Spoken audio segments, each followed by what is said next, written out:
শোনা হ্যাঁ, যাচ্ছে ওই কোর কমিটি থেকে ইস্তফা দিয়েছেন, এই যে পুরো বিষয়টা কেন দিলেন কি বলবেন? আপনারা জানেন যে আমাদের বীরভূম জেলাতে কোনো জেলা সভাপতি পদ নেই।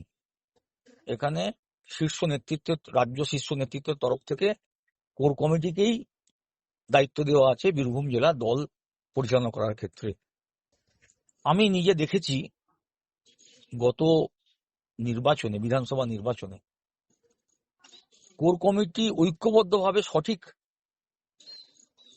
ভূমিকা পালন করে নাই। তার কারণ হচ্ছে কোর কমিটিতে কোনো সিদ্ধান্ত হচ্ছে না, কোনো মিটিং হচ্ছে না। দুই, নির্বাচনের পরবর্তী পর্যায়ে 4 তারিখ থেকে 30 তারিখ পর্যন্ত কোথায় কোথায় হার হলো, দল কি কারণে হারলো, এর কোনো বিচার বিশ্লেষণ কোনো কিচ্ছু হয়নি। এবং আপনি প্রশ্ন করতে পারেন, তাহলে কোর কমিটি যদি কাজ না করে থাকে তাহলে 5টা সিট কি করে জিতলেন? এটা সম্পূর্ণ প্রার্থী এবং কোর কমিটির যারা সদস্য তাদের ভূমিকা কিন্তু নেই।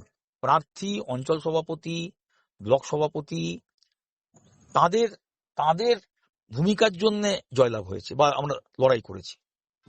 তো ফলে 4 তারিখের পরেও যখন কোনো কোর কমিটি বসছে না, আলোচনা করছে না, তাহলে হাজার হাজার কর্মী সমর্থক তারা তো কোর কমিটির দিকে চেয়ে আছে। তাদের কাছে কি কি জবাব দেবো? তারা যখন প্রশ্ন করছে যে আপনাদের কোর কমিটির কি আলোচনা হলো, কোনো মিটিং হলো কিনা, তো তা সেখানে তো আমরাও তো দায়বদ্ধ, দায়বদ্ধ। তো কিন্তু কোনো উত্তর দিতে পারছি না। আমাদের একটা বীরভূম জেলাতে প্রায় 3,500 বুথ সভাপতি, অঞ্চল সভাপতি, আমাদের 167টা অঞ্চল, 21টা সাংগঠনিক ব্লক, 6টা টাউন কমিটি। তা সেখানে তো আমরা একটা সুন্দর সবাই মিলে, আমি একা নয়, আমরা সবাই মিলে একটা ঐক্যবদ্ধভাবে একটা সংগঠন গড়ে তুলেছি। হিন্দু মুসলিম সবাইকে নিয়ে একটা বড় সংগঠন আছে আমাদের। তো তাদের কাছে আমরা কি উত্তর দেব?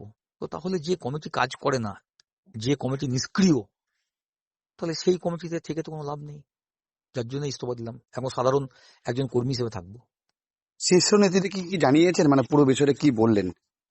দেখুন, আমি একটা কথা বলি আপনাকে, সেটা হচ্ছে যে আমি পার্টিতে ডিসিপ্লিনে বিশ্বাসী। আপনি দেখেছেন আমি যখন কোর কমিটি ছিল না তখন আমি দলের ভাইস প্রেসিডেন্ট ছিলাম। সাংগঠনিক ক্ষেত্রে আমার ভূমিকা আপনারা জানেন। কোর কমিটি যখন হয়েছে তখনও আপনারা আমার ভূমিকা জানেন। কিন্তু আমি কোনোদিন কোনো বিতর্কিত মন্তব্য, প্রেস বাইট, এইগুলোতে আমি থাকি না। তো সেই কারণে শীর্ষ নেতৃত্বকে কোর কমিটি সঠিকভাবে চলছে না এইটুকু বলতে পারি, কিন্তু তার বাইরে কি বলেছে এটা বললে আমার পার্টির ডিসিপ্লিনটা ভঙ্গ হবে। তো আমি সেটা করতে চাই না। কিন্তু এইটুকু বলতে পারি যে সঠিকভাবে কোর কমিটি চলছে না, কাজ করছে না, কোর কমিটি বসছে না, এটা নিশ্চয়ই জানি। কারণ এটা তো আর না জানানো কিছু নেই, আপনারা নিজেরাই তো জানেন।